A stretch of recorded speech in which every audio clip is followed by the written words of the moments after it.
Dek, jajan dek, jajan laptop.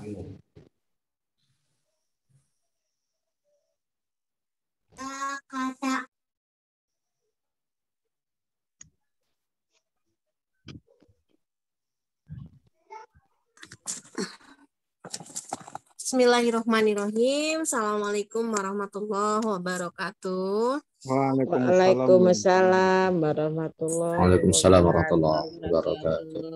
Waalaikumsalam warahmatullahi wabarakatuh. Alhamdulillahirabbil alamin wa bihi nasta'inu ala umuri dunya waddin. Wassalatu wassalamu ala asrofil anbiya'i wal mursalin wa ala alihi wa sahbihi ajmain. Rabbi surahli sordi wa yassirli amri wahlul 'uqdatam min lisani yafqahu qawli. Amma ba'du. Puji dan syukur marilah kita panjatkan kehadirat Allah Subhanahu wa taala. Alhamdulillah pada malam hari ini kita masih diberikan kesehatan untuk bertatap maya dalam pembekalan UPPPG. Sholawat serta salam selalu terlimpah curahkan kepada Habibana wa Nabiyana Muhammad Sallallahu Alaihi Wasallam. Baik Bapak Ibu yang kami hormati, Pak Ketua DPW Agpai Sumatera Barat yang kami hormati, untuk lebih mengefektifkan waktu, marilah kita buka acara malam ini dengan bacaan basmalah bersama-sama. Bismillahirrahmanirrahim. Selanjutnya akan acara diserahkan kepada Pak Rimelvi untuk membahas kisi-kisi UPPPG tahun 2022. Kepada Pak Rimelvi disilahkan.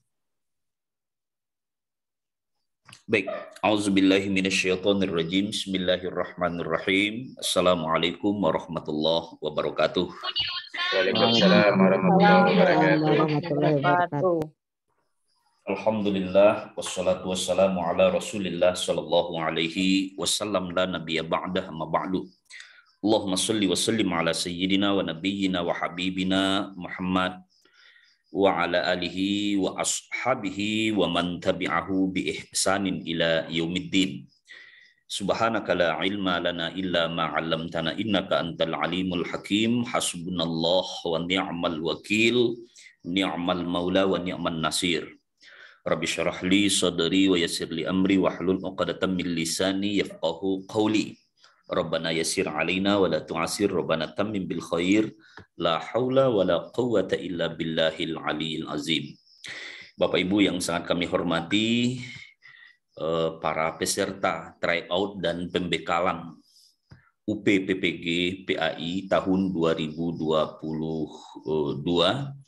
Pertama sekali puji syukur kehadirat Allah Subhanahu wa taala, selawat dan salam kepada Rasulullah sallallahu alaihi wasallam. Allahumma shalli ala sayyidina wa nabiyyina wa habibina Muhammad wa ala alihi wa ashabihi wa man tabi'ahu bi ihsanin ila yaumiddin. Bapak Ibu yang sangat kami hormati, untuk ujian pengetahuan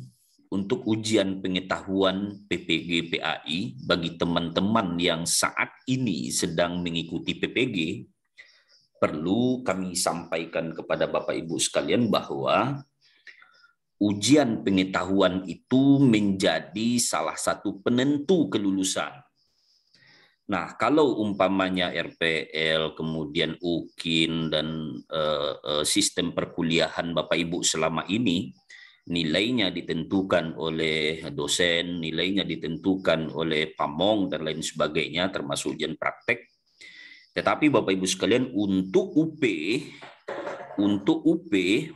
ujian pengetahuan, itu secara nasional dikelola oleh pusat.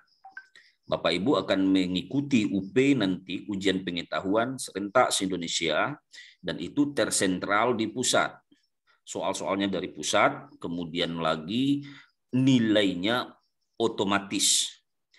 Bila mana umpamanya nilai Bapak Ibu di aspek-aspek lainnya bagus, tetapi gagal Bapak Ibu di UP, maka gagallah semuanya. Oleh karena itu saya ingatkan Bapak Ibu sekalian, Saya di sini dan teman-teman fokus melatih Bapak Ibu untuk fokus menyiapkan diri di UP. 120 butir soal yang akan diujikan nanti, saya berharap Bapak Ibu sekalian wajib betul semuanya, ya kalau dapat tentu semuanya. Tetapi batas minimalnya itu adalah 84 butir. 84 butir soal itu wajib betul semuanya. Wajib betul. Itu passing grade-nya di 84 butir.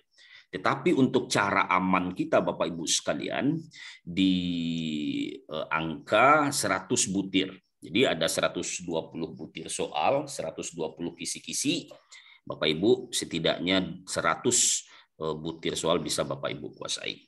Pengalaman Bapak Ibu sekalian, teman-teman yang latihan di tahun 2021 secara intensif, alhamdulillah baik itu melalui Telegram yang saya sedang share screen saat ini, baik maupun di grup WA, link-link tryout yang saya bagikan itu Bapak Ibu sekalian, saya tentu berpositif thinking saja bahwa intensivitas Bapak Ibu untuk tryout secara mandiri, disuruh atau tidak disuruh, diinstruksikan atau tidak diinstruksikan di grup, Bapak Ibu terus mengulang-ulang secara terus-menerus melakukan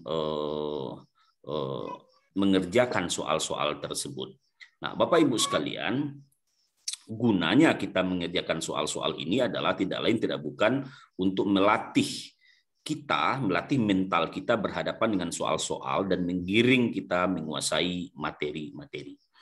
Yang saya share ini Bapak Ibu sekalian merupakan contoh-contoh soal yang ada sekitar lebih 500 sebenarnya. Kalau kita totaliti semuanya soal yang terakhir itu mungkin Bapak Ibu sudah mengerjakannya, saya yakin sudah gitu ya. Ada 500 lebih soal-soal tersebut. Ini ada yang tidak berurutan karena saya anggap penting ini soal, maka saya masukkan seperti soal di angka 90-an ini penting karena ini menyangkut kompetensi Bapak Ibu yang akan diujikan nanti, maka saya masukkan sehingganya ada terputus urutan soalnya. Tapi nggak apa-apa. Yang penting Bapak Ibu terus mengerjakan soal-soal tersebut. Nah, termasuk soal-soal yang terkait dengan PTK, soal-soal yang terkait dengan TPAC dan lain-lain, penilaian dan lain-lain sebenarnya kita kirimkan di sini agar Bapak Ibu betul-betul bisa mengerjakannya gitu, bisa mengerjakannya. Jadi terputusnya di sini 497 nomornya, kemudian 498, kemudian ada soal nomor 81, ini urutan lain dari soal-soal lain yang kita kirimkan Bapak Ibu sekalian. Yang jelas Bapak Ibu semuanya, UP ini mengukur seberapa penguasaan Bapak Ibu terhadap materi-materi perkuliahan PPG yang Bapak Ibu selama ini telah diserap. Nah, oleh karena itu Bapak Ibu sekalian, untuk di tryout UP PPG di grup Telegram ini hanya bisa dikerjakan satu kali. Saya karena sibuk di PPDB sekarang, jadi belum sempat saya upload soal-soal terbaru. Mudah-mudahan nanti di beberapa minggu kita akan ujian, kita akan gaspol nanti Bapak Ibu sekalian. Dan saya ingin semua peserta yang sudah mendaftar itu wajib menuntaskan soal. Coba di scroll sampai ke atas, masih banyak soal-soal yang belum Bapak Ibu kerjakan, tolong dikerjakan Bapak Ibu semuanya ya. Banyak soal yang belum dikerjakan, tolong di scroll ke atas dan diulang-ulang membacanya.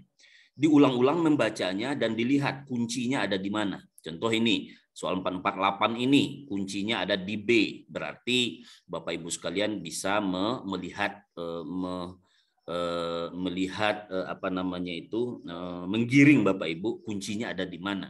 Bapak Ibu, barangkali soal-soal yang akan keluar tidak seperti ini, tetapi setidaknya materinya, struktur konstruksinya kira-kira seperti ini, dan materi yang diujikan adalah pasti ini gitu. Nah, tetapi setidaknya Bapak Ibu sudah menguasai konsep-konsepnya. Itu dia Bapak Ibu sekalian. Kemudian Bapak Ibu yang sangat kami hormati, itu terkait di grup Telegram. Bagi teman-teman yang malam ini bergabung di ruang virtual kita, tetapi belum join di kelas intensif, masih ada waktu lebih kurang 1 bulan lagi, Bapak Ibu. Masih ada waktu lebih kurang, ya kuranglah 1 bulan lagi. Gabunglah, nggak akan rugi pasti. Nggak akan rugi Bapak Ibu pasti. Nah itu dia terkait dengan grup Telegram yang tadi kami share. Kemudian Bapak Ibu sekalian ada di grup WA, sebentar saya ingin lihatkan ke Bapak Ibu sekalian. Grup WA kita itu ada grup WA kita itu ada grup WA kita itu ada 4. Sebentar Bapak Ibu, kita mute all dulu ya. Jangan dimatikan. Oke. Nah, Bapak Ibu sekalian, di grup WA kita itu khusus untuk yang tryout UP PPG PAI tahun 2022, grup WA kita ada 1, 2, 3, 4. Di grup WA 4 sebagian memang ada yang masih gabung yang tahun 2021 nggak apa-apa, tetapi yang baru-baru, yang peserta yang baru-baru tolong diperhatikan betul setiap informasi yang kami kirimkan melalui grup WA ini Bapak Ibu sekalian. Nah, informasi-informasi itu banyak sekali. Nah, termasuk pembahasan-pembahasan soal melalui link YouTube, kemudian termasuk link-link tryout. Nah, link tryout yang ini, link tryout 3 dan 2 itu saya ingin sampaikan. Tryout 3 dan 2 itu persis seperti kisi-kisi yang Bapak Ibu terima itu. Nah, ada 120 butir soal itu persis seperti kisi-kisi. Yang link tryout 3 ini dan 2 soalnya yang ini nih. Ntar saya share soalnya. Soalnya yang ini nih Bapak Ibu sekalian. Sebentar. Yang mana ya? Yang ini nih. Nah, soal yang 70 butir. Tapi agak-agak blur, nggak apa-apa ya, agak blur. Cuman setidaknya Bapak Ibu sekalian bisalah dibaca ya, walaupun blur tapi bisalah dibaca gitu ya. Nah, saya berharap ini soal-soal yang apa namanya itu, yang wajib kita baca sesuai dengan urutan kisi-kisi ini. Jadi ini sesuai dengan urutan kisi-kisi. Soal-soal ini sudah apa namanya itu sudah ada kuncinya sekalian, dan saya berharap ini tolong dibaca. Dan ini soal-soal ini sudah kita masukkan ke dalam Google Form. Google Form yang mana? Soal-soal yang ini, yang sesuai dengan urutan kisi-kisi tersebut, yaitu Google Form yang tadi di ini, Google Form yang ini, yang tryout 3 dan tryout 2. Nah, kemudian Bapak Ibu sekalian, nah terkait dengan kisi-kisi, ini dia kisi-kisi yang tadi kita sudah. Nah, ingat Bapak Ibu tidak boleh disebar ya, halal untuk teman-teman yang sudah berada dalam grup 4 ini, nggak boleh disebar, walaupun sebenarnya banyak yang nyebarin keluar itu tentu tidaklah berkah dan tidaklah halal gitu ya. Baik Bapak Ibu sekalian, ini ada yang iseng ini. Clear. Oke, kita lanjut Bapak Ibu sekalian, begitu juga dengan kisi-kisi. Ini kisi-kisi tahun 2021, ini kisi-kisi tahun 2022, tolong nanti dibandingkan dan dicocokkan aja untuk pembahasan kita nanti. Baik, sebentar. Di tryout 4 itu ada 40 butir soal, kemudian di tryout 8 itu ada 10-10 butir. Tryout 7, 8, 9, 10, 11 ini ada 10-10 butir. Kemudian ini modul ya, ini modul PWI, silakan dibaca nanti. Kemudian di tryout 7 ini ada 1, 2, 3, 4, 5, 6. 6 masing-masing 10 butir. Silakan diulang-ulang ya, silakan diulang-ulang.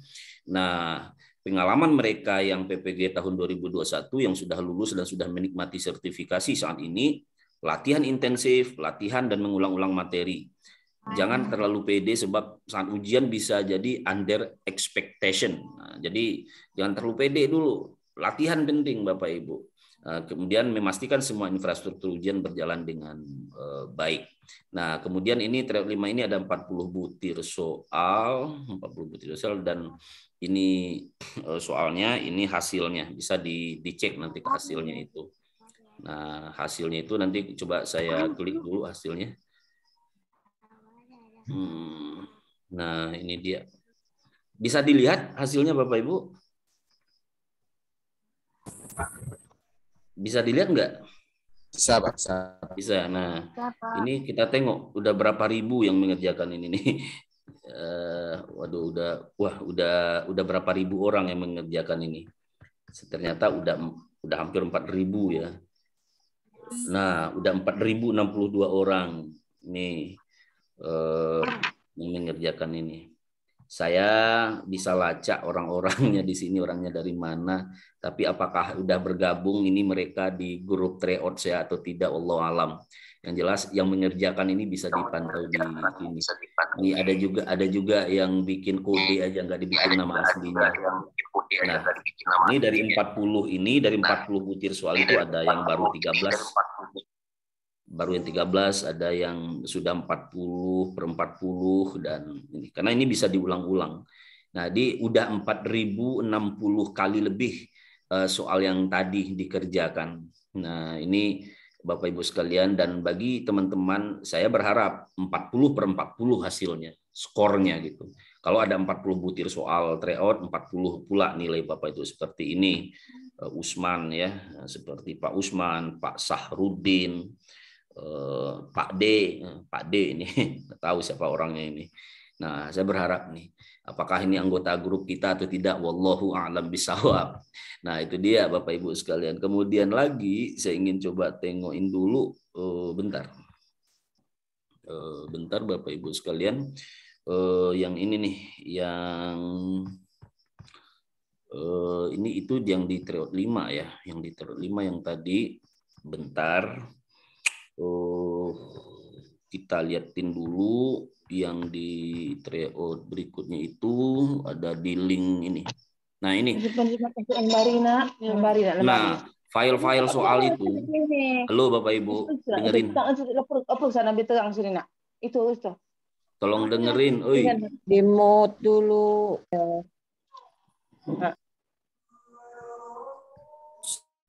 Ini udah di mute all, marah dibuka lagi. Oke, udah di mute dibuka lagi gitu. Pengen ini, jadi nggak fokus kita dia. Bapak Ibu, ini file-file saya sudah PDF-kan file-file paket-paket soal itu, tolong di print nanti, di print. Jadi di print, kemudian sehingganya gini, Bapak Ibu juga secara paper gitu ya, secara print outnya bisa Bapak Ibu bahas gitu. Bapak Ibu harus banyak belajar mandiri gitu.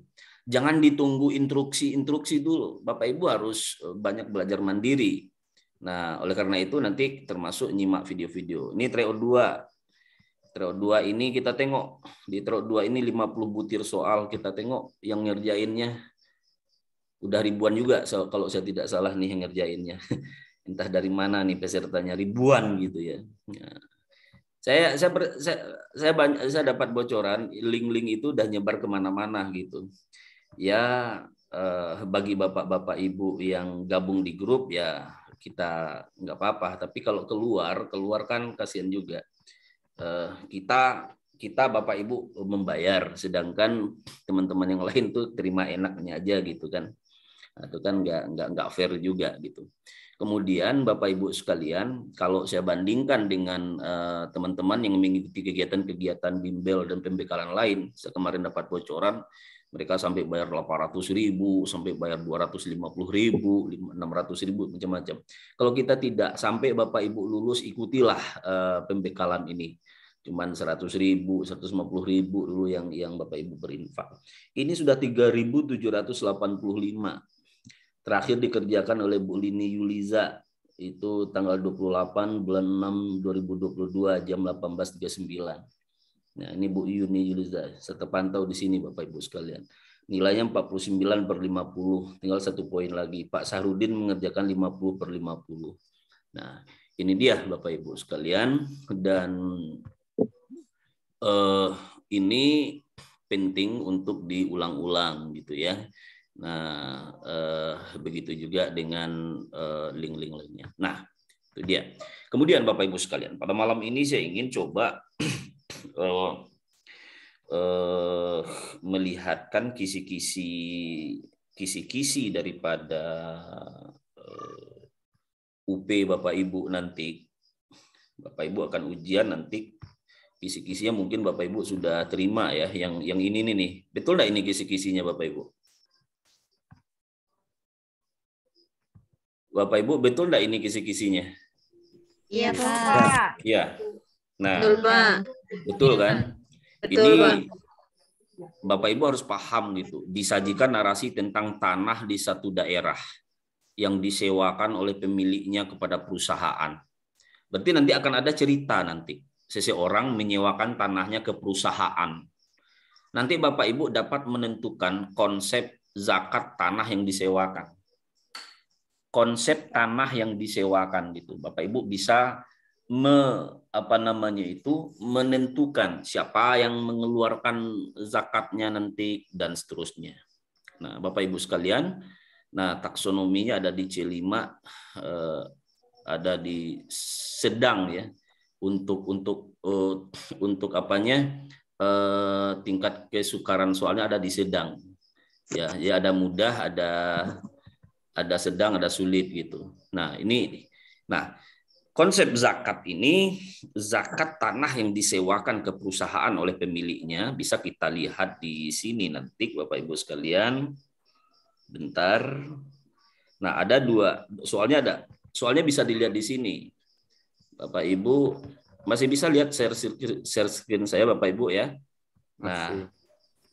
Nah, ada di soal yang ini Bapak Ibu sekalian yang Pak Zainal itu. Nah, ada di sini. Pak Zainal seorang insinyur pertanian di Kota Surabaya. Pak Zainal juga mengaplikasi bla bla bla gitu ya. Nah, menurut Abu Hanifah, siapakah yang berkewajiban untuk mengeluarkan zakat hasil tanah? Jadi pertanyaannya ada di sini Bapak Ibu. Setelah ceritanya panjang lebar hampir setengah halaman. Cuman poin yang ditanyanya, siapakah yang berkewajiban untuk mengeluarkan zakat hasil tanah? Nah, di sini diceritakan kuncinya adalah pihak pemilik tanah menurut Abu Hanifah gitu ya. Menurut Abu Hanifah. Beda lagi Bapak Ibu dengan soal yang ini. Bentar. Soal yang mana ya? Ini dia. Nah, nih soal yang ini. Bentar.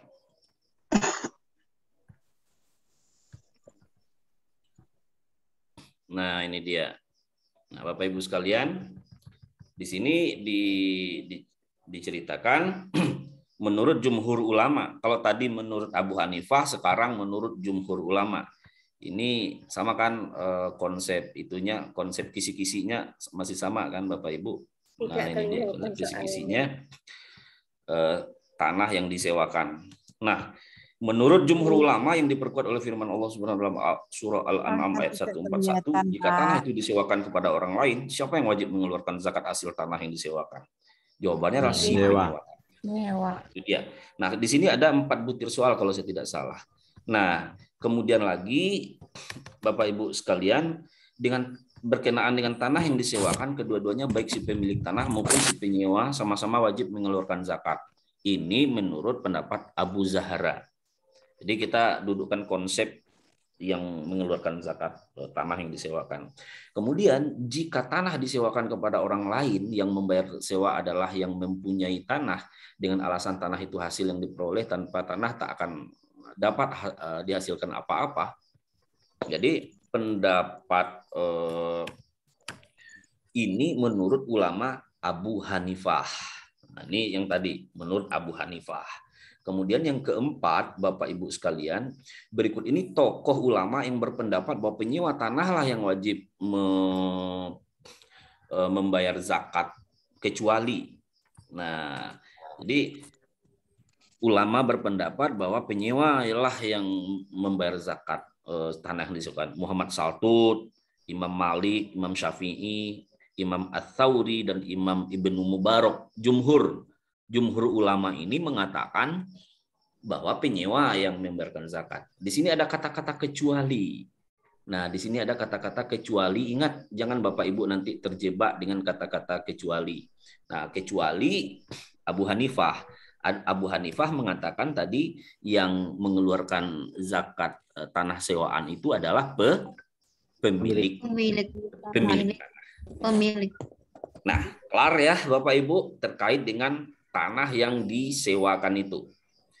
Zakat tanah yang disewakan. Kita masuk yang kedua, yaitu tentang penghasilan seseorang bekerja di sebuah perusahaan. Konsep zakat profesi. Konsep zakat profesi. Nah, ini dia.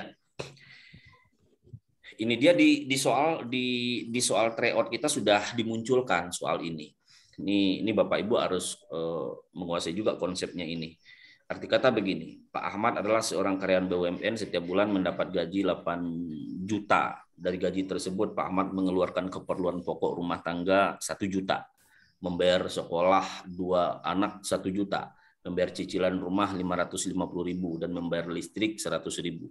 Jika harta ini dapat dianalogikan pada zakat pertanian berdasarkan nisab sebesar 653 kg gabah kering giling setara dengan 522 kg beras. Dengan waktu pengeluaran zakat, haulnya setiap kali menerima penghasilan, setiap kali menerima gaji.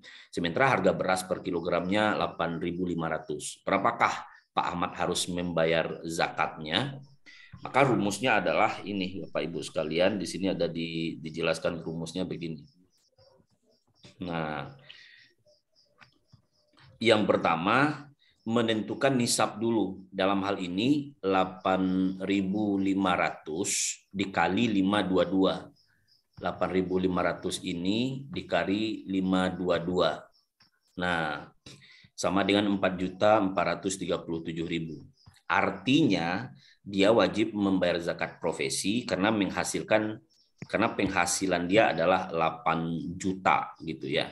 Nah, Bapak Ibu sekalian, penghasilannya kan 8 juta. Penghasilannya kan 8 juta. Dalam hal ini nisabnya kalau 4.437.000. Nah, kemudian Bapak Ibu sekalian, 650.000 sama dengan 5 juta. Nggak kelihatan, Pak. Di atas Soalnya nisab, tidak kelihatan. tapi ada kata di atas nisab gitu. Jadi di atas nisab 4 Maaf, Pak. juta. Saya screen. Melvi. Soalnya tidak nampak, Pak, tidak kelihatan. Oh, sorry. Tidak kelihatan, Pak, dari Oh, pertama. oke. Saya ini tadi saya beralih. Nah, ini dia. Yang ini maksudnya. Udah kelihatan ya? Oh iya, Pak. Nah, ini dia. Pak ya. Sorry. Tadi saya langsung pindah itu. Nah, jadi gini. Jadi soal yang Pak Ahmad karyawan BUMN itu tadi, ini soalnya kita yang soal nomor 5 itu.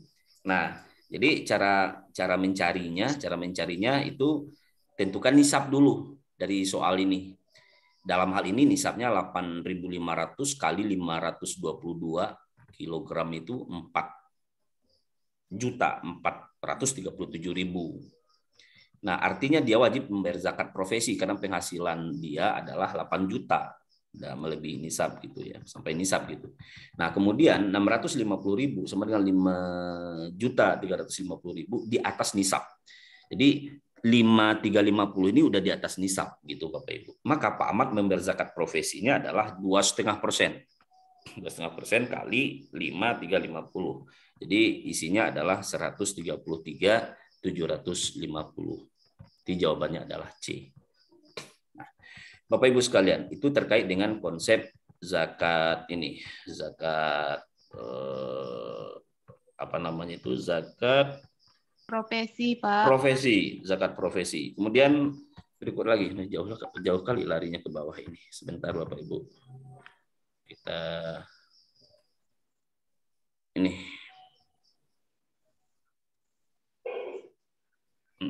Ini dia. Ini katakanlah kita kebetulan di contoh soal belum terisi gitu ya. Abdul Baki seorang karyawan swasta berdomisili di Bogor, mempunyai seorang istri dan 2 orang anak. Masih kecil, penghasilan bersih per bulannya 5 juta. Jika nisab 522 kg beras harganya 7.000, relatif juga gitu ya. Berapakah zakat yang dikeluarkan Abdul Baki? Nah, opsinya mungkin bisa beda-beda. Yang jelas di sini langsung di kuncinya aja ditaruh di sini, yaitu 125.000. Gimana cara mencarinya? Menentukan nisab dulu. Dalam hal ini 7.000 kali 522. 7.000 kali 522 berarti 3.654.000. Penghasilan bersih per bulannya 5 juta. Arti kata udah di atas nisab gitu ya. Maka Pak Ahmad membayar zakat profesinya 2,5% dari 5 juta. Itu Rp125.000. Kira-kira itu ya Bapak Ibu sekalian. Ini terkait dengan zakat profesi. Nah, kemudian Bapak Ibu sekalian, soal berikutnya kisi-kisinya menentukan ketentuan bentuk dan macam zakat produktif dalam Islam. Pak Ibu, di bawah ini termasuk zakat konsumtif tradisional. Jadi kalau kan macam-macam tuh zakat itu, ada konsumtif produktif, ada konsumtif tradisional, macam-macam. Nah, yang termasuk di sini zakat konsumtif tradisional: A, zakat fitrah; B, beasiswa; C, pemberian ternak dan alat pertukangan; D, modal usaha. Di sini yang termasuk zakat konsumtif tradisional itu adalah zakat fitrah. Zakat fitrah itu zakat konsumtif tradisional, Bapak Ibu sekalian ya. Siapakah pihak yang paling berperan dalam zakat produktif? Nah, siapakah pihak yang paling berperan dalam zakat produktif? A, kreativitas mustahik untuk menjadikan zakat sebagai modal yang terus dikembangkan. Mustahik ini orang yang berhak menerima zakat. Kemudian muzaki selaku yang memberi modal. C, masyarakat di lingkungan mustahik. D, jawaban A, B, dan C benar. Yang benar di sini adalah yang paling berperan di dalam zakat produktif itu untuk mengembangkan supaya zakatnya itu berkembang. Ya, dikasih 1 juta, dia bisa mengembangkan sebagai modal usahanya, bisa jadi 1.200.000, bisa 1.500.000, bisa berkembang, makin lama makin berkembang sampai dia tidak lagi menerima zakat, tetapi justru dia yang berzakat. Maka di sini penting kreativitas mustahik. Itu dia. A, keberadaan zakat bagi penerimanya yang berpotensi untuk membangun dan meningkatkan perekonomian, kecuali. Di sini ada kata-kata kecuali, Bapak Ibu sekalian ya. Ada kata-kata kecuali. Ingat, di setiap soal itu ada jebakan-jebakan Batman-nya nanti, Bapak Ibu. Ada kata-kata kecuali, ada kata-kata tidak benar, ada kata-kata yang bukan. Maka nanti jangan lupa itu. Keberadaan zakat bagi penerimanya yang berpotensi untuk membangun dan meningkatkan perekonomian, kecuali A, konsumtif tradisional; B, konsumtif kreatif; C, produktif tradisional; D, produktif kreatif. Ya, kecuali keberadaan zakat berpotensi untuk membangun, meningkatkan perekonomian, kecuali konsumtif tradisional. Kalau konsumtif tradisional itu hanya untuk dikonsumsi saja. Itu hanya untuk dikonsumsi saja, tidak untuk dikembangkan, untuk memenuhi kebutuhan pangan aja, untuk makan, untuk konsumsi. Di bawah ini termasuk zakat konsumtif kreatif. Nah, konsumtif kreatif itu Bapak Ibu sekalian bisa dilihat di sini. Di soal ini ada A, zakat fitrah; B, beasiswa; C, pemberian ternak dan alat pertukangan; D, modal usaha. Konsumtif kreatif itu beasiswa. Dia dikonsumsi untuk oleh seorang siswa, dan dengan dia dikonsumsinya untuk biaya kuliahnya, biaya sekolahnya, dia bisa hidup dan bisa berkembang dia untuk mengembangkan keilmuannya. Dia bisa bersekolah, dia bisa kuliah gitu ya, dengan beasiswa, dengan zakat yang diberikan sebagai beasiswa. Gitu ya Bapak Ibu ya. Nah, itu disebut beasiswa itu termasuk konsumtif kreatif. Kata kuncinya, beasiswa itu termasuk konsumtif kreatif. Itu kira-kira. Kemudian di bawah ini termasuk zakat produktif tradisional. Produktif tradisional itu A, zakat fitrah; B, beasiswa; C, pemberian ternak dan alat pertukangan; D, modal usaha. Nah, produktif tradisional itu dia akan bisa berproduksi. Zakat yang diberikan itu bisa berproduksi, tetapi secara tradisional, itu pemberian ternak dan alat pertukangan gitu ya, atau pembelian gerobak miso gitu kan. Nah itu pemberian alat pertukangan, pemberian ternak untuk bisa dikembangkan. Sedangkan modal usaha itu nanti itu apa namanya, produktif kreatif, produktif apa namanya nanti itu, lupa saya. Ini dia yang di bawah ternyata. Produktif kreatif, dia termasuk produktif kreatif. Soal nomor 12.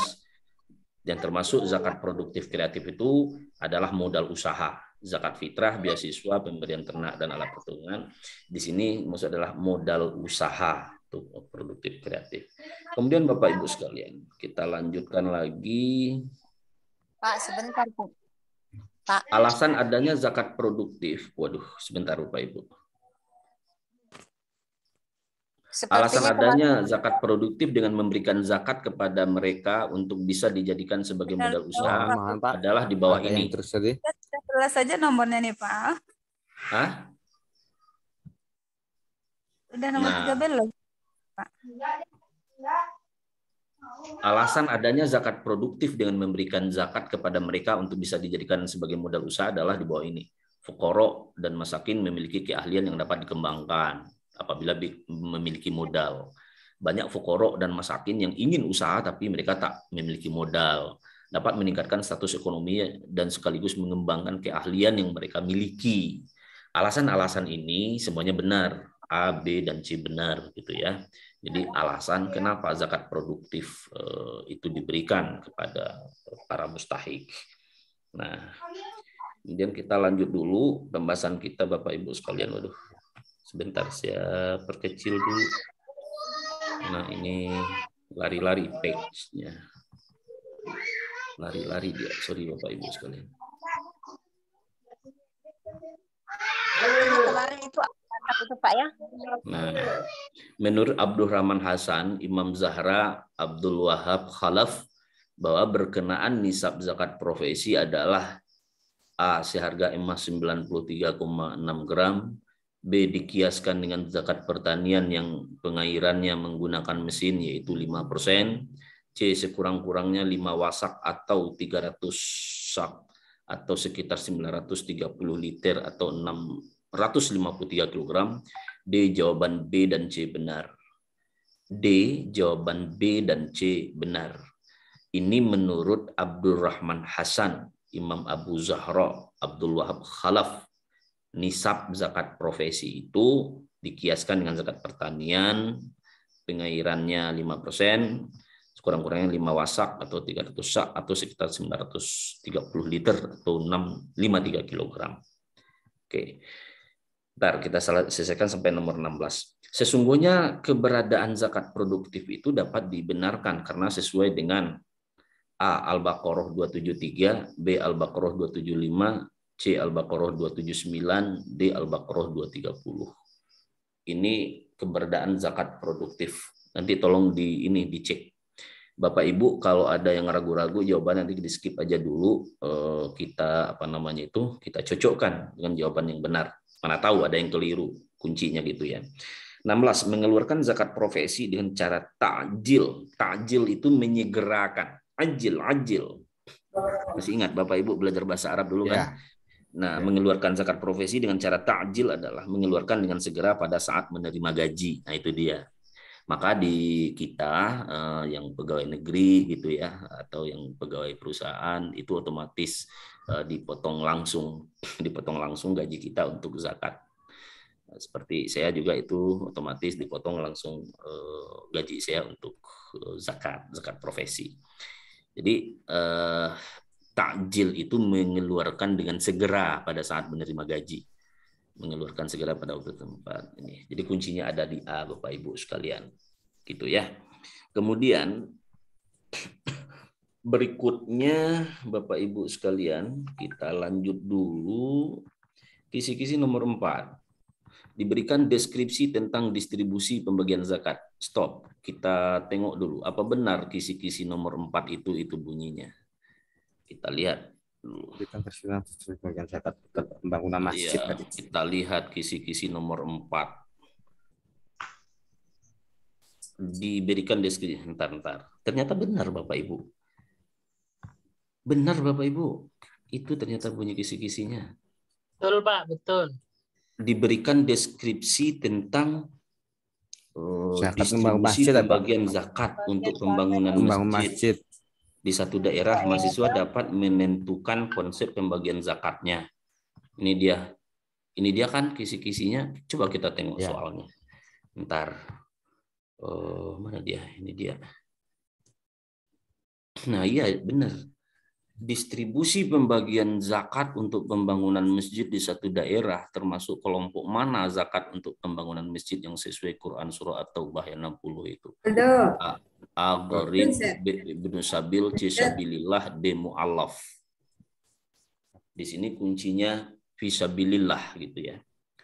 Membantu agama Allah. Tokoh-tokoh yang membolehkan zakat untuk masjid adalah sebagai berikut, kecuali Abdurrahman Hasan. Pak Kiai Abdurrahman Hasan tidak membolehkan berzakat ke masjid gitu. Zakat ke masjid ini juga masih perdebatan panjang juga ini Bapak Ibu sekalian ya. Nah, kemudian zakat untuk masjid Pak, bukan ke masjid. Iya, zakat untuk pembangunan masjid maksudnya ya. Iya. Sorry. Bukan ke masjid. Ke masjid. Iya, zakat untuk pembangunan masjid maksudnya benar-benar. Oke. Kemudian menurut Mahmud Saltut, penyaluran zakat untuk masjid, untuk pembangunan masjid adalah ini di D kuncinya, masjid baru yang dibangun karena masjid yang berdekatan sudah tidak mampu lagi untuk menampung jamaah. Itu alasan menurut Mahmud Saltut, Bapak Ibu sekalian. Oke, kita ntar ini harus saya perkecil dulu ininya. Ntar Bapak Ibu. Nah, baru kelihatan dia. Oke. Soalnya mirip dengan Telegram tanggal 9. Emang soal yang di Telegram ini kan emang dari sini di itu Bu. Telegram tanggal 9 Juni. Nah, emang dari sini soal-soal yang di Telegram itu Bapak Ibu. Nah, kalau tidak begitu Bapak Ibu tidak mengerjakannya gitu. Jadi oleh karena itu Bapak Ibu nanti cocokkan kuncinya dengan soal yang di Telegram. Itu soal-soal ini tahu nggak Bapak Ibu ada berapa butir? Ada sekitar 600-an kalau saya tidak salah. Karena di satu kisi-kisi ada 1, 2, 3, 4. Belum sih ya? Udah dibagiin belum ya?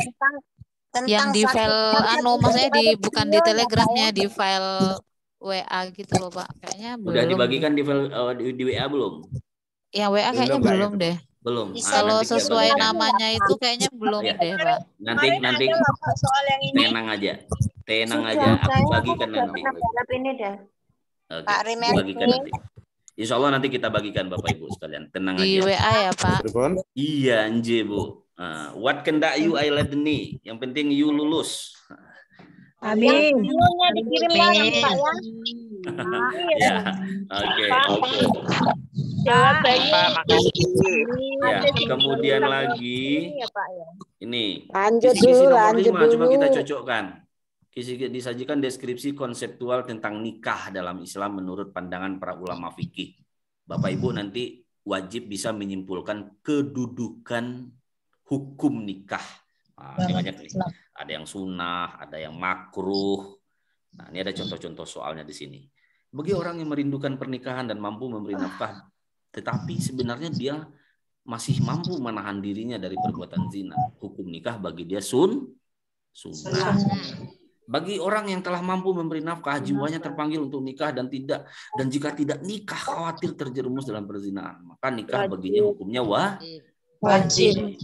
Nah, udah mantap Bapak Ibu, udah bisa apa namanya. Assalamualaikum Pak. Ya. Halo Pak. Yuk. Halo Pak, saya Rohani Pak.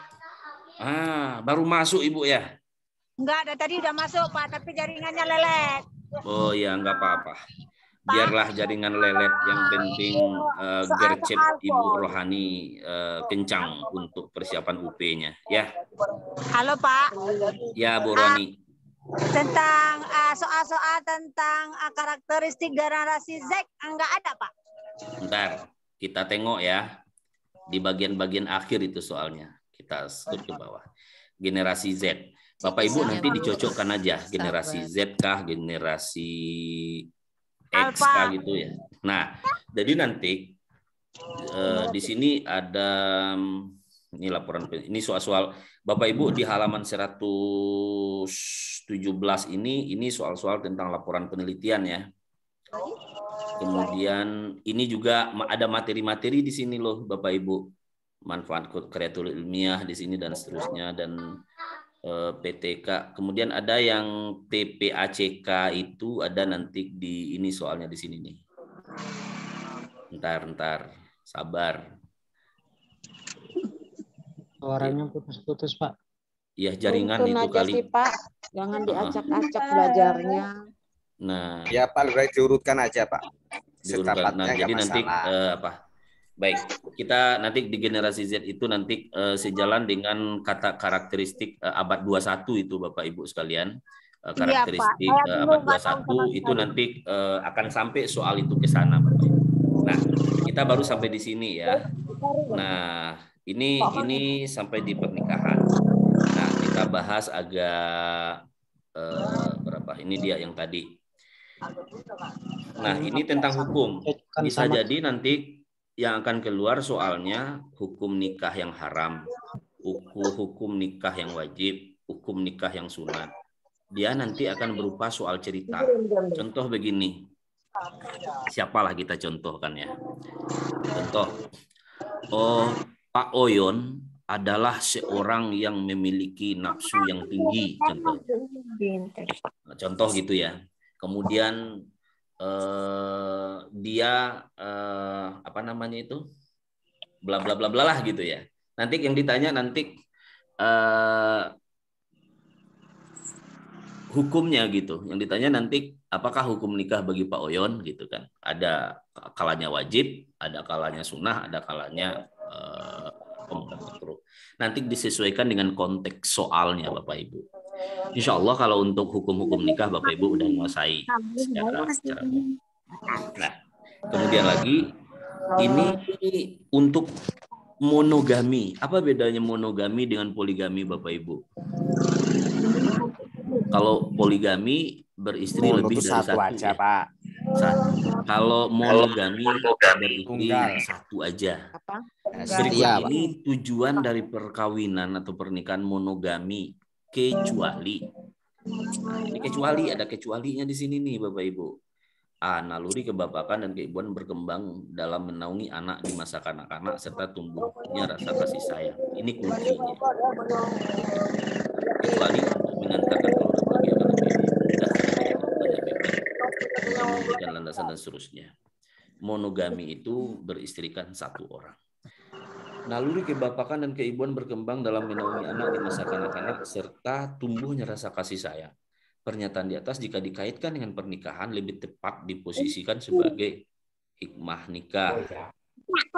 Jadi ada hikmah nikah, ada tujuan nikah, ada konsep monogami. Terus ditaruh huruf B. Jadi A-nya di lima. Cek sound. Oke. Oke, kita lanjut. Kita lanjut bahasnya. Aduh, bentar ya Bapak Ibu, sabar.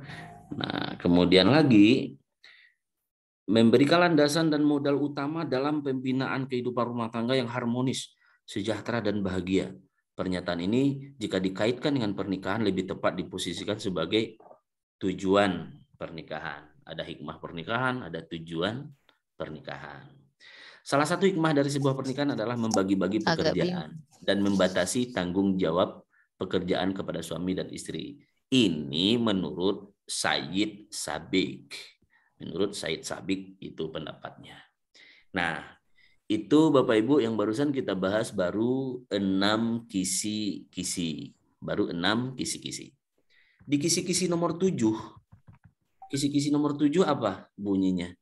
Yaitu kasus dalam satu masyarakat adanya seorang laki-laki yang beristri lebih dari satu atau poligami. Bapak Ibu nanti dapat menelaah persyaratan untuk boleh berpoligami itu apa aja sih menurut ajaran Islam. Nah itu dia. Ini dia Bapak Ibu. Nah, menurut Yusuf Qardawi, kondisi darurat yang dengannya seorang laki-laki dibolehkan berpoligami adalah sebagai berikut. Kecuali adanya seorang laki-laki kaya dan mampu membiayai semua kebutuhan dalam berpoligami. Jadi menurut Yusuf Saya keluar Qardawi, masuk Pak, jaringan. kurang bagus. Nah, oleh karena itu Bapak Ibu kuncinya adalah menurut Suara Bapak Yusuf Qaradawi itu terputus-putus, jaringan susah, Nanti Pak. di-share soal kok. Oke, saya lanjutkan dulu ya. Nah, menurut Yusuf Qaradawi berpoligami itu boleh dengan syarat ditemukan seorang suami yang menginginkan keturunan, akan tetapi ternyata istrinya tidak dapat melahirkan anak disebabkan mandul. Seorang laki-laki boleh berpoligami, ada yang memiliki oversex, nafsunya tinggi, istrinya memiliki kelemahan seks, memiliki penyakit atau masa haidnya terlalu panjang, sedangkan suaminya tidak sabar menghadapi kelemahan istrinya tersebut. Itu menurut Yusuf Qaradawi boleh berpoligami. Kemudian ketiga, syarat boleh berpoligami menurut Yusuf Qaradawi itu jumlah wanita lebih banyak dibanding jumlah laki-laki, khususnya setelah terjadinya peperangan gitu. Kalau sekarang gimana Bapak Ibu? Banyak nggak jumlah perempuan dibanding laki-laki? Banyak, Pak. Banyak, Pak. Banyak, Pak. Banyak, tapi bukan boleh setelah itu, Pak Irul. peperangan ya. Kami. Banyak. Sunnahnya itu satu saja. Apa-apa giliran Kalau yang enak-enak 2, 3 sunnah. atau 4 itu silahkan. Itu boleh-boleh Iya. saja. Cuma bukan Nggak sunnah, bisa bukan itu, adil, Pak. Pak. Iya, iya bukan benar. sunnah, makanya saya Tapi katakan kata itu bukan orang, sunnah. Nggak ada yang bisa adil, Pak. iya, ya ini saya digebukin nih sama ibu-ibu, mama-mama nih. Yang Kalau jelas, lama Pak. membahas ini. Jadi Iya, Bapak Ibu, Kan itu kata bukan teman sunnah. saya, Mil. istri itu harus Sunnahnya 3 satu. katanya. Ya, kalau 1 is one, 2 is two, Iswan. 3 istri. Istri. Oke, jadi itu bercanda aja. Yang penting ini menurut pendapat Yusuf Qaradawi ya, Bapak Ibu, ABC itu syarat untuk boleh berpoligami. Kecuali yang ditanyakan kecuali di sini. Ada di nomor D-nya, ada di poin D-nya kecualinya. Oke, lanjut. Enak enggak membahasnya Bapak Ibu kalau kayak gini? Enak, Pak. Nanti, Enak, Pak. jadi jelas kisi-kisinya jelas soalnya. Tahu nggak Bapak Ibu? Ini adalah soal pretest teman-teman kita kemarin nih Bapak Ibu. Yang tahun 2001 kemarin, Bu. Kemarin ini Pak soalnya. Pretest tahun 2022 ini kisi-kisinya, tahu nggak Bapak Ibu? Yang iya, bikin kisi-kisinya teman-teman nih. itu lulus. Ada semuanya. 5.000 orang yang ikut pretest kemarin yang kita latih itu alhamdulillah lulus semuanya. Amin, amin, amin. Jadi Nanti dimasuk dalam WA lagi, Pak. Boleh kami baca-baca terus. boleh lah. Dan dilengkapi dengan soal-soal lain, nggak cuma ini doang. Mau di-print. Karena konstruksi dan tekstur soal itu macam-macam Bapak Ibu, diaduknya gitu ya. Jadi Bapak Ibu nanti harus benar-benar nalarnya harus benar-benar jalan nanti supaya bisa memahami soal, tekstur soal, konstruksi soal dan jawabannya. Di kisi-kisi nomor 8 itu nanti ini kasus daerah terkait adanya nikah mut'ah, kawin kontrak.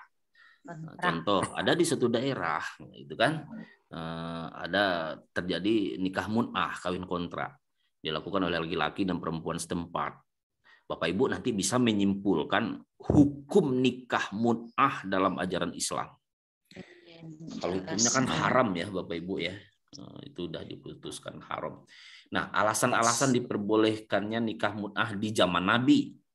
Itu di zaman Nabi dulu. Kemudian pada akhirnya itu diharamkan. Nah, ini alasan-alasan di zaman Nabi merupakan keringanan hukum rukhsah untuk memberikan jalan keluar dari problematika yang dihadapi oleh kedua kelompok orang yang imannya kuat dan imannya yang lemah.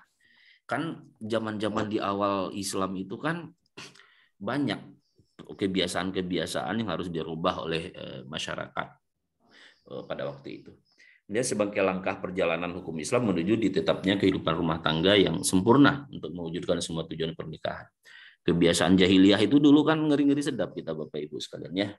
Mabuk mau main perempuan itu adalah sebuah kulturnya waktu itu. Maka secara bertahap hukum itu ditetapkan Bapak Ibu. Kemudian nikah mut'ah termasuk kelonggaran hukum Islam karena adanya nilai positif di dalamnya. Ini kan kecuali yang ditanya nih. Nggak ada positif di dalam hukum di dalam nikah mut'ah Bapak Ibu. Ya. Kumpul kebo itu. Kumpul kebo. Iya. Kan maaf kata nikah mut'ah itu kan sama dengan zina, itu dikontrak orang 1 malam gitu, dibayar gitu. Iya kan? Dikontrak orang 1 bulan gitu. Ada tugas dia di Indonesia 1 bulan. Terus kawin, menikah, kemudian dengan perjanjian kalau habis 1 bulan dia cerai lagi dan pulang kampung lagi dia. Jadi sama aja, itu kawin kontrak namanya. Dia tetap menikah, ada ijab kabulnya juga, tapi dia dibatasi waktu gitu. Yang itu hanya Syiah yang membolehkan, Pak. Ya Syiah ya gitu. Itu kayak Syiah membolehkan. Haram hukumnya. Iya. Umat ketika itu berada pada masa transisi dari dunia jahiliyah ke dunia Islam. Nah, A, B, dan D ini alasan-alasan dulu kenapa nikah mut'ah itu dibolehkan. Kalau sekarang nggak boleh. Gitu. Sekarang nggak boleh. Halo Pak, Rimelvi Pak, halo Pak. Halo Bandung, ya. Izin Pak mau bertanya ini sebelumnya, mohon maaf sebelumnya ya Pak ya. Oh, ada sesi tanya jawab. Dimaafin. Nanti tanya jawabnya. Ada apa, Bu? Iya, semalam kan kebetulan saya ikut yang pretest tahun 2022, Pak. Iya. Jadi soal kami persis seperti ini, Pak. Yang mau saya tanyakan, apakah nanti di PPG-nya pun ada kisi-kisi seperti ini atau persis seperti ini lagi ujiannya, Pak?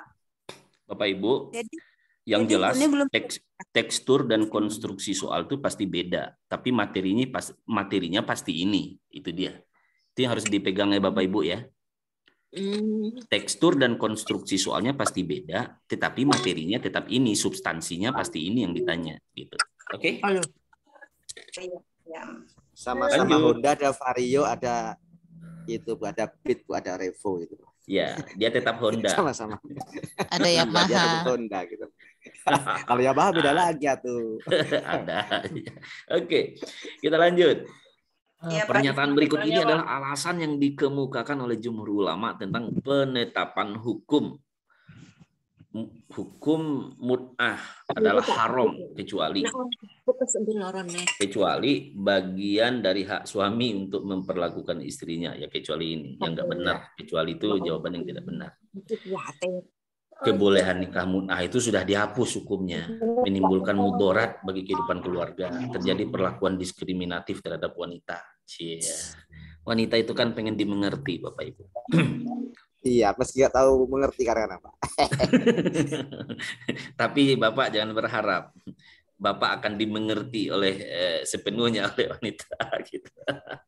Kita yang harus kita paham, kembali Bapak, ke Yang Maha Kuasa. Bapak-bapak ya. Jadi karena seperti nyanyiannya si Ari Lasso ya. Karena wanita ingin dimengerti gitu ya. Ya, jadi jawaban di sini yang soal nomor 29 ini, kecuali nikah mut'ah itu bukannya hak suami gitu. Suami boleh berpoligami, tetapi dengan syarat-syarat yang harus terpenuhi gitu. Oke, Bapak Ibu sekalian, pesan saya nanti bagi bapak-bapak, kalau udah terima sertifikasi nanti, biasanya nih laki-laki kalau udah punya duit banyak,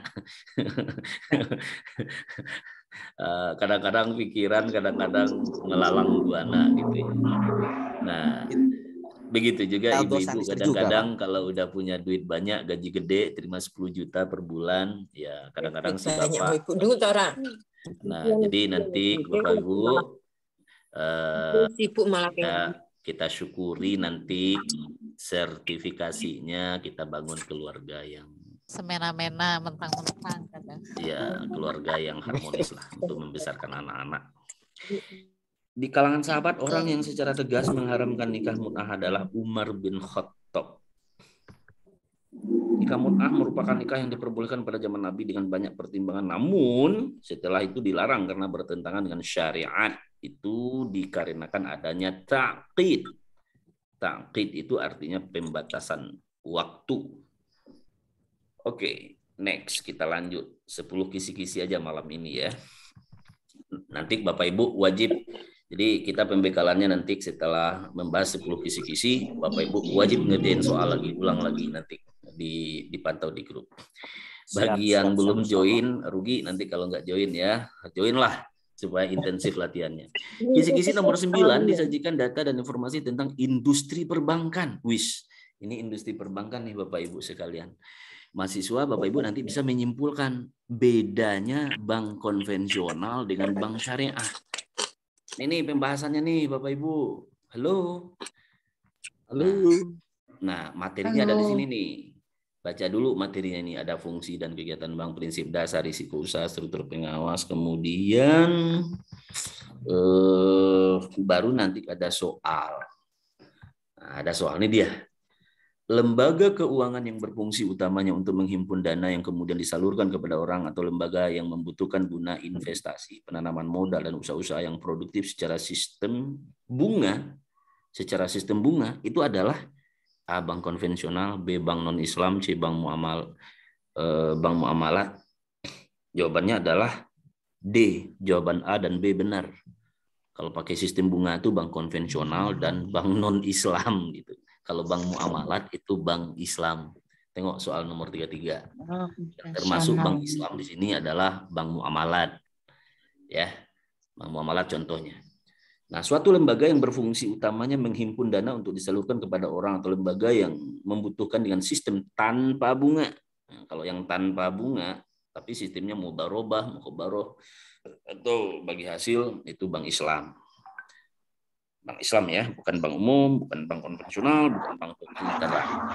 Salah satu pola yang diusung oleh bank syariah adalah bank yang menyediakan barang ataupun aset yang diinginkan konsumen dengan imbalan yang telah disepakati. Pola ini disebut dengan murabahah. Murabahah.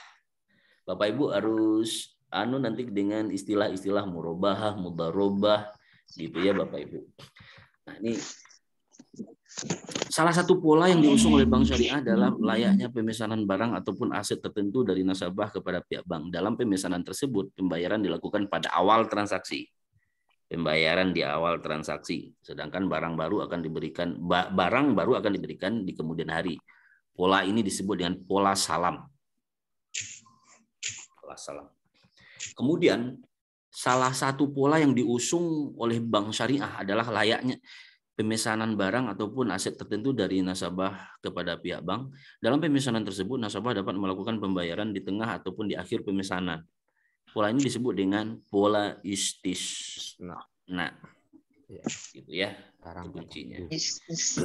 Ini macam-macam riba di kisi-kisi nomor 10, Bapak Ibu. Coba kita cek kisi-kisinya dulu. Benar nggak ini kisi-kisi nomor 10? Kita cek. Ayo kita cek Bapak Ibu. Oke, kisi-kisi nomor 10 apa benar? Ya, jenis riba. Bentar. Ini dia ternyata kisi-kisi nomor 10. Nah, entar. Ini dia. Disajikan deskripsi kasus peminjaman uang yang terjadi satu masa masuk dapat menajis riba, ketentuan hukumnya dan iya, yes, benar. Di kisi-kisi nomor 10 itu tentang riba. Tentang riba. Ayo kita cek contoh soalnya. Bapak Ibu, kita cek contoh soalnya.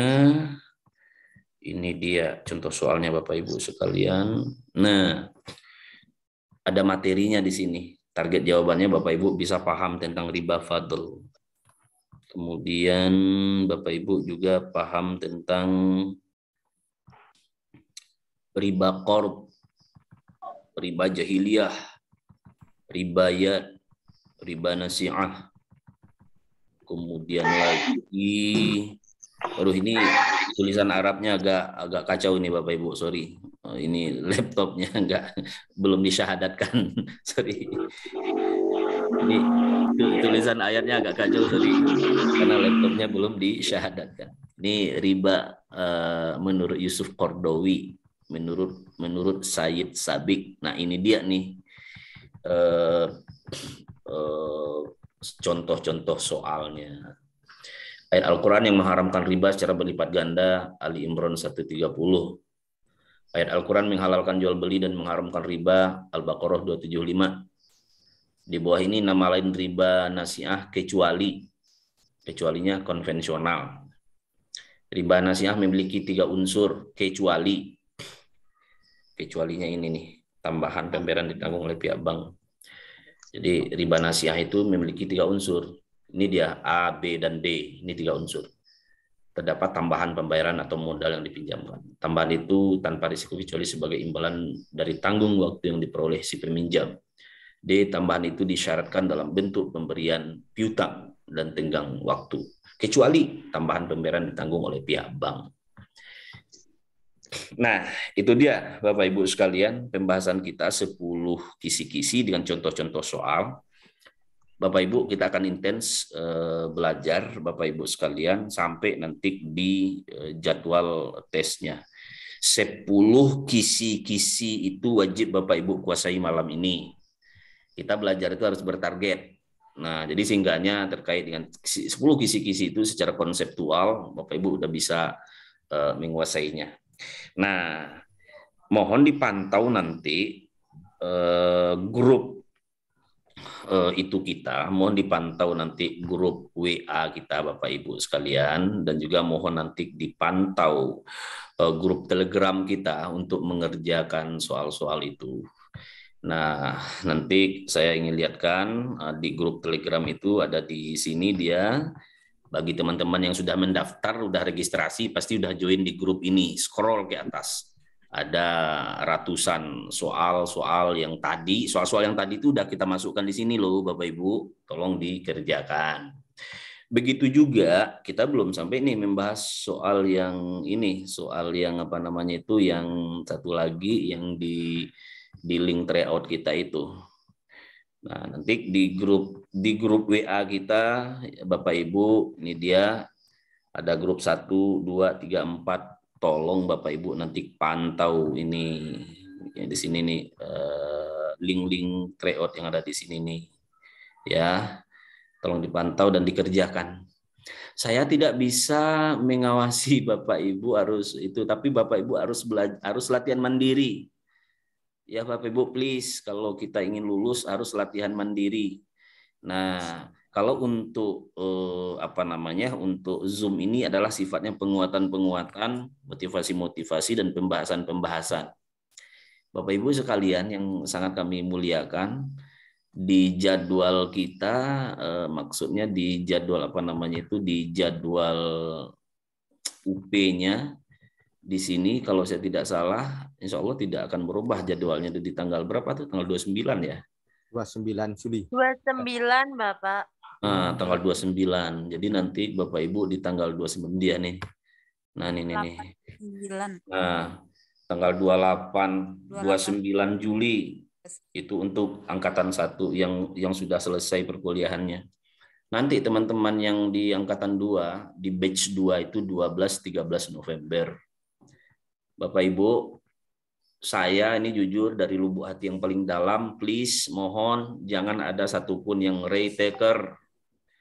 Nah, informasi untuk teman-teman yang retaker, jadwal UP-nya berbarengan dengan ini nih Bapak Ibu. Bapak Ibu yang retaker tahun 2021 yang belum lulus, nanti Bapak Ibu UP-nya di 28 sampai 29 Juli nanti. Ya Bapak Ibu ingat itu. Pengalaman Bapak Ibu yang retaker, tolong dijadikan pelajaran betul untuk lebih siap lagi.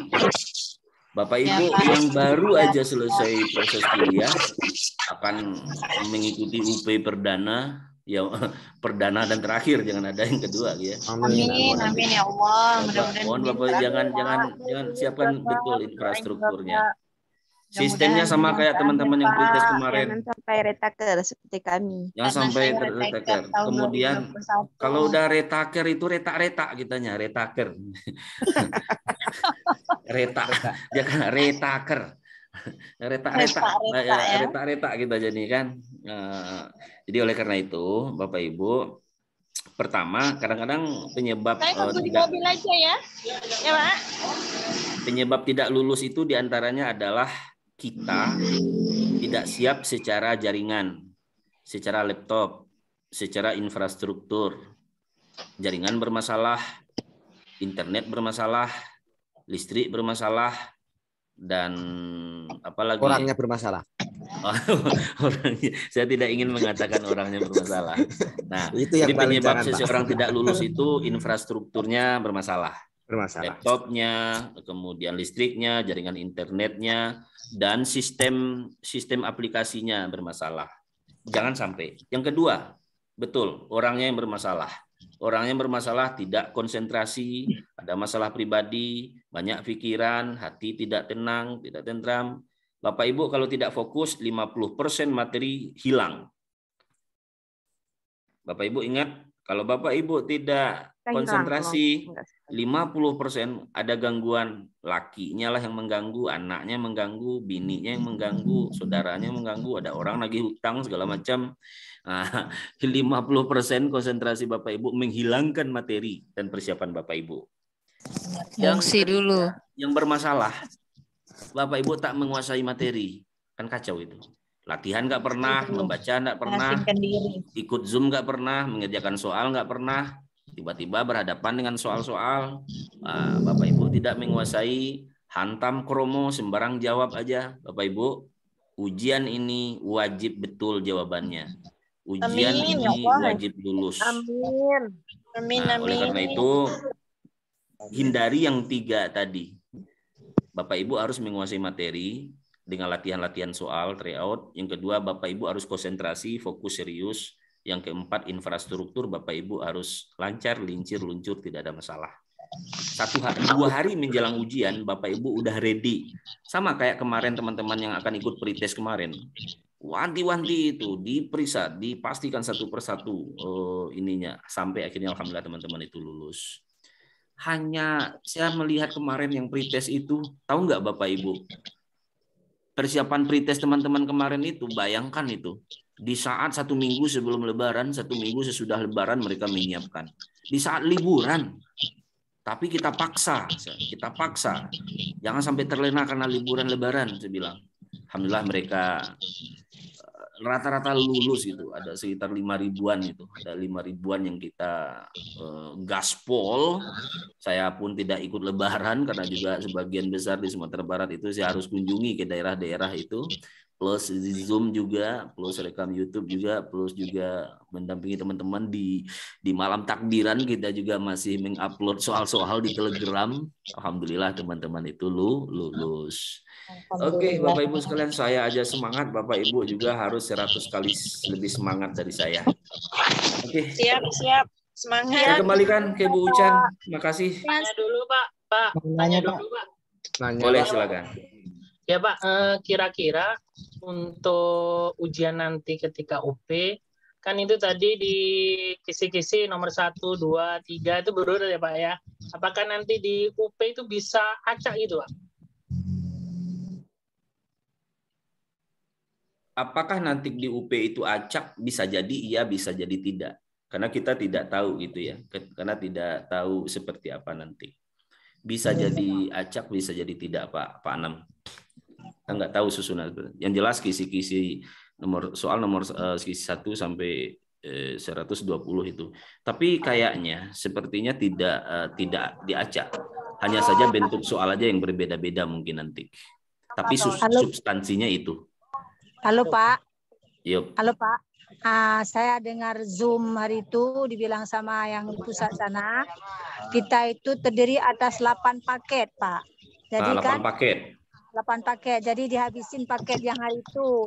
Memang bunyinya soalnya sama, cuma bunyinya saja yang berbeda.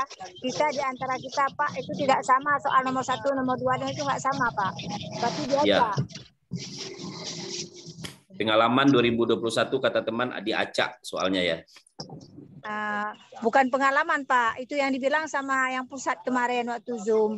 Memang kita satu itu Pak, satu ruangan itu kita beda-beda soalnya. Kadang-kadang di kita nomor 1, di orang lain kena nomor 20 gitu Pak. Berarti diacak Pak. Iya, nggak bisa contek-contekan kita. Iya. Ya, oke. Jadi tingkat apa namanya itu nggak bisa juga kecil, di minim sekali kesempatan Bapak Ibu untuk peserta berbuat curang, dan lebih baik tidak. Kita harus betul-betul kuasai lah gitu ya. Jadi gitu Pak Anam ya. Ya Pak. Ya maksud saya itu Pak, mohon maaf Pak ya. Kayak tadi di nomor 1 kita tadi untuk Mohon maaf untuk indikatornya tadi tentang kalau tidak salah Sewa ini sewa tanah. sewa Zakat. tanah. Apakah nomor satu Zakat tanah yang disewakan gitu ya. ya, zakat tanah, tentang zakat tanah. Jadi nomor 2 pasti itu atau nanti bisa berubah gitu. Nah, coba teman-teman pengalamannya yang 2021 kemarin gimana? Kalau memang kisi-kisinya begitu, biasanya urutan nomornya ya berdasarkan kisi-kisi, walaupun dibagi menjadi berapa berapa kelompok. Paketnya berbeda ya. Tetap soalnya beda, tapi berdasarkan kisi-kisi urutan kisi-kisinya itu. Materinya tetap sama, tapi tekstur Betul. soalnya berbeda. Ya. Yang jelas kan gini, Pak. Yang namanya kisi-kisi itu kan sama seperti kita membuat kisi-kisi. Tetap Betul. nomor 1, misalnya untuk kisi soal nomor 1, tetap itulah mungkin teknis bentuknya tadi yang saya katakan, misalnya seperti Honda itu ada Vario, ada Revo, ada Beat dan lain sebagainya. Kan gitu aja. Tetap kisi tetap gak akan berubah Pak itu, Pak. Iya. Pak Kalau emang Khairul ini dapat kisi Revo sudah valid. gitu ya. Pak Anam Iya. dapat Brio gitu. Kira-kira gitu ya. Oke. Maka saya Yang jelas Bapak ini, Ibu. Pak Rimelpi, maaf. Ya. Saya kan mengikuti Zoom terus, kayaknya enak yang pembahasan seperti itu. Jadi kemudian di bawahnya itu kita bahas soal-soal berdasarkan kisi-kisi. Kayaknya lebih masuk loh Pak. Iya, lebih masuk. Enak ya Bu ya. Iya. Enak memahaminya. Terkoneksi dia langsung antara kisi-kisi dan soal terkoneksi langsung. Insya Allah kita akan intens lagi membahas ini di pertemuan-pertemuan berikutnya. Dengan catatan Bapak Ibu harus fokus dan serius. Rekaman malam ini kita akan share nanti di channel YouTube kita nanti Bapak Ibu supaya tidak ketinggalan Bapak Ibu nanti ya. Halo Pak. Pak. Ya. Caranya ke Pak, saya belum dapat sertifikat Pak. Oh, yang belum dapat sertifikat Borani aman lah itu. Saya kasih nanti Borani, sorry. Nanti kirimkan datanya nanti karena Borani tertinggal kemarin itu ya. Jadi untuk ngisi ya. Saya Pak sekarang di SD 2 negeri Pak. Bukan lagi di SMP Pak. Baik, berarti datanya harus dibetulkan lagi. Itu kira-kira Bapak Ibu sekalian terkait Oh ya, saya izin saya menyampaikan informasi di luar pembahasan ini Bapak Ibu sekalian. Izin saya menyampaikan informasi bahwa nanti Bapak Ibu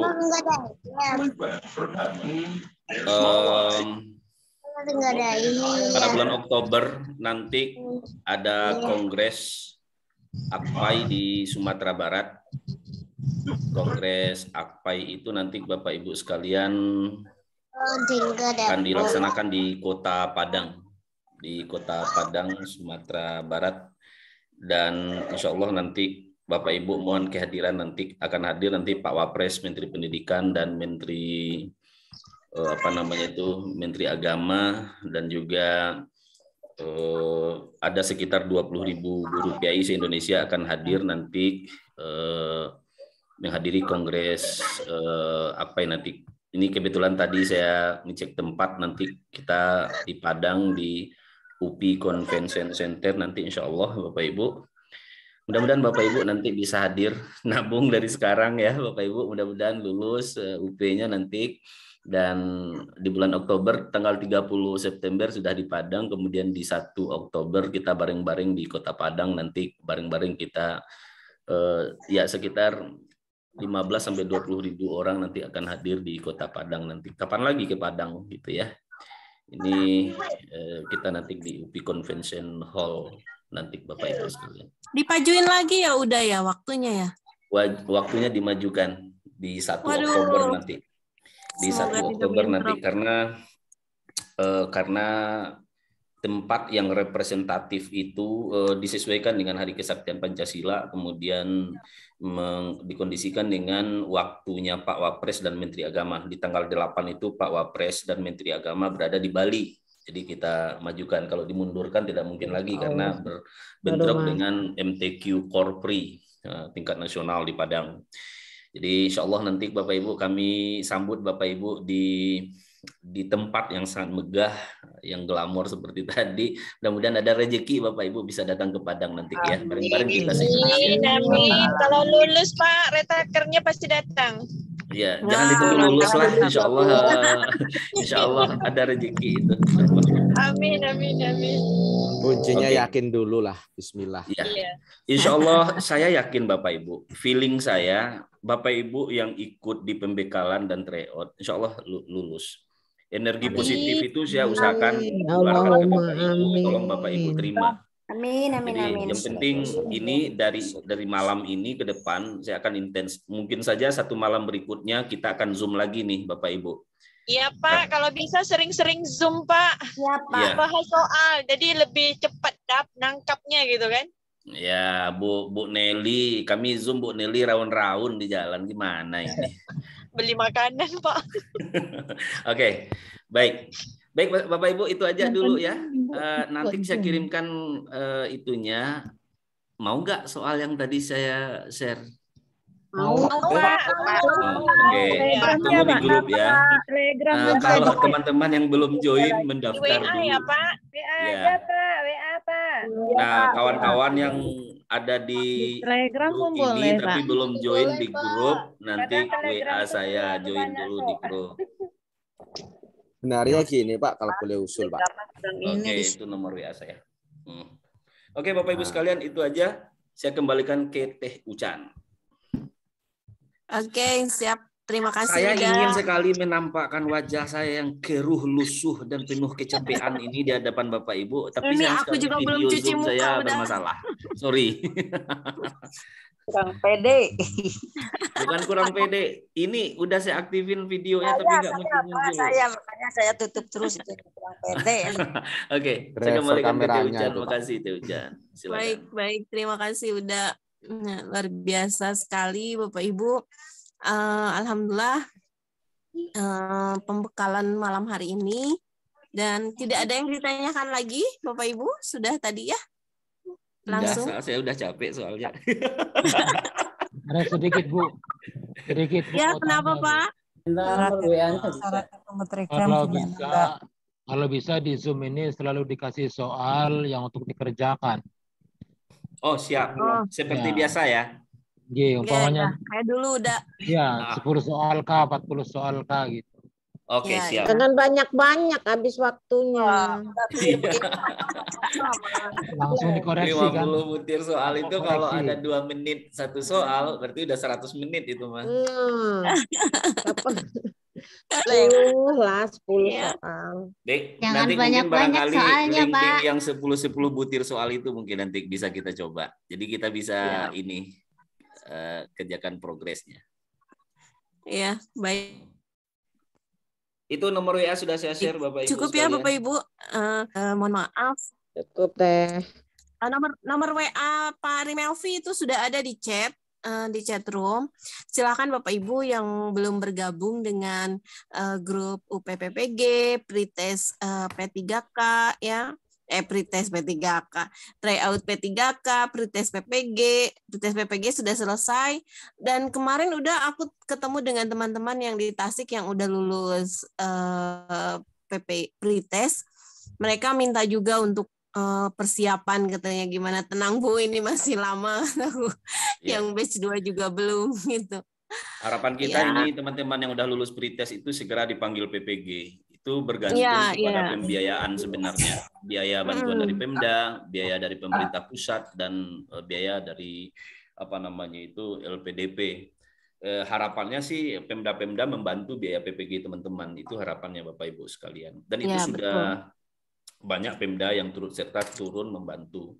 Oleh karena itu teman-teman yang udah lulus pretest itu harus sabar menunggu pemanggilan untuk PPG. Kalau yang ada di dalam virtual kita ini rata-rata teman-teman yang sudah selesai, yang sedang PPG ini, ya. Dan retaker.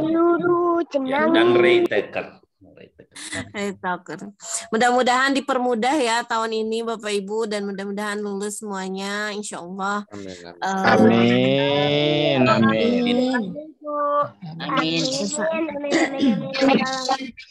Bapak Ibu, Bapak Ibu, Bapak Ibu. Ya Pak.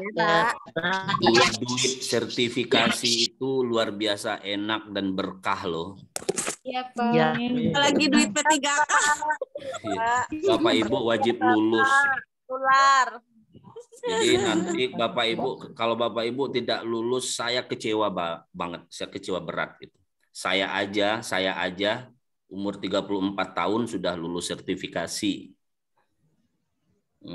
Bapak Ibu wajib lulus ya. Izin saya paksa Bapak Ibu untuk latihan terus. Oke, saya kembalikan ke Teh Ucan, makasih. Oke. Cukup ya Bapak Ibu untuk malam ini. Kebetulan saya lagi persiapan buat perpisahan di sekolah lama, udah besok dari pagi ini. Ya, sip. Sama belum bersih-bersih juga, baru datang Isa gitu ya. Terima kasih sekali lagi Bapak Ibu. Mudah-mudahan kita bertemu lagi di pembekalan selanjutnya. Mohon maaf apabila ada kesalahan kata. Wallahu muwaffiq ila aqwamit thoriq. Wassalamualaikum warahmatullahi wabarakatuh. Assalamualaikum warahmatullahi wabarakatuh. Kita akan ketemu lagi di hari Jumat. Ya. Lalu